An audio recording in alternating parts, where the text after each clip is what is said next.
দোস্ত কি খবর? আরে দোস্ত কি অবস্থা? আরে আইজল কি অবস্থা রে? হ্যাঁ ভালো ভালো। আচ্ছা কি ব্যাপার, খুব খুশি খুশি লাগতেছে, ঘটনা কি রে? খুশি খুশি লাগবে না? বিয়া করতেছি। বিয়া করতাছো? আরে বাবা রে বাবা, কি রে তোর কি বাসার ইচ্ছা নাই নাকি? আরে বাতার ইচ্ছা আছে দেখে তো বিয়া করতেছি। ও তাই? আমার তো মনে হয় না তোর বাসার জন্য বিয়া শাদী করতাছস। দোস্ত এবার সেটা বিয়ে করার লেগে রাজি হয়ে গেলি, জীবনটা তো শেষ করে দিলি। আরে না আরো কয়টা দিন ভালোভাবে বাঁচা পারতি। বিয়া মানে জীবনটা শেষ, একবারে মরার থেকে কোনো স্বাধীনতা নাই, কোনো নিজের চাওয়া পাওয়া নাই। জীবনটা এই বয়সে এই ভুলটা কেমনে করলি তুই? কেমনে রাজি হলি তুই এই বিয়েতে? তোর তুই বাঁচার কি ইচ্ছা নাই? যদি আরো কয়টা দিন বাঁচতে ভালোভাবে চাস- বাঁচতে পারতি না তুই? যদি বাঁচতে চাস ঠিক আছে, এই বয়সে অনেক বিয়াটা করিস না। বিয়াটা কইরা দেখ আমরা কি পস্তায় আছি। আজকে ছুটির দিন, বন্ধু বান্ধবের সাথে আড্ডা দিতাম, তা তো পারতাছি না। এখন আইসা ঠিক আছে, এই যে বাজারে যাবো, বাজারে টেনশন নিয়ে বন্ধুরা মিলাই এখানে দাঁড়ায় আছি। কি করবো, বাজারে যাবো না গরম সামলাবো না কেমনে করবো, এই চিন্তা আমি পাচ্ছি না। আর এর মধ্যে তুই আবার বিয়া করতে এই দোস্ত দেখ, এই যে বিয়ের আগে আমার মানি ব্যাগে টাকা থাকতো 1,000 টাকার নোট 3,000 টাকা করে। আর এখন মাত্র দেখ 30 টাকার উপরে মানি ব্যাগে কোনো টাকা নাই। এই বয়সে জীবনটা নষ্ট করে দিবে চাইতেছিস তুই? তোর এত সুন্দর একটা জীবন, ভালো একটা ছেলে, স্মার্ট একটা ছেলে, ফুরফুরা ঘুরবি ফিরবি খাবি, আর তুই কি লিগে এই বিয়েতে রাজি হলি? তুই নিজের হাতে জীবনটা দেওয়ার লাগে।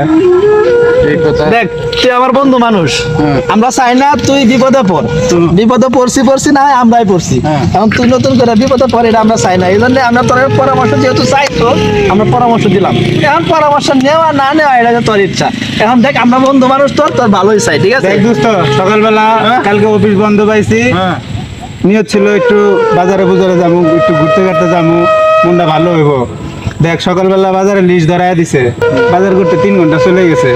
তারপরে বাসায় আসছি, আসার পরে বাসার থেকে বের হওয়া যাবে না, বউ একলা, সময় দিতে হইব। মানে আমার স্বাধীনতাটা শেষ, আমি জিন্দা মরে গেছি গে। তুই এই বয়সে এই স্মার্ট একটা ছেলে, তুই জিন্দা মরা, এর থেকে মরে যাওয়া ভালো। বিয়ে করার থেকে মরে যাওয়াটা ভালো।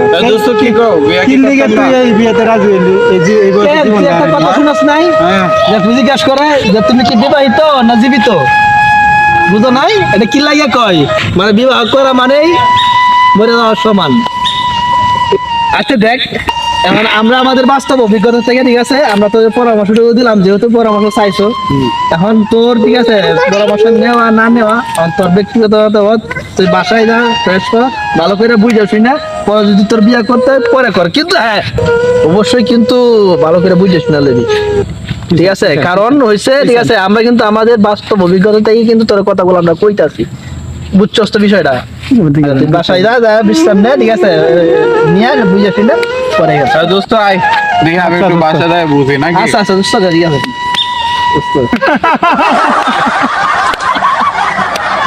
কেন করবো বিয়ে? দিলাম না কে রে? বিয়ে খাবি না কিছু। দোস্তরা যা বললো আসলে কি সত্যি নাকি? আমার মাথা তো ঘুরতেছে, আমার মাথা। আমি পারি না আর পারি না, আমি কেন মরি না।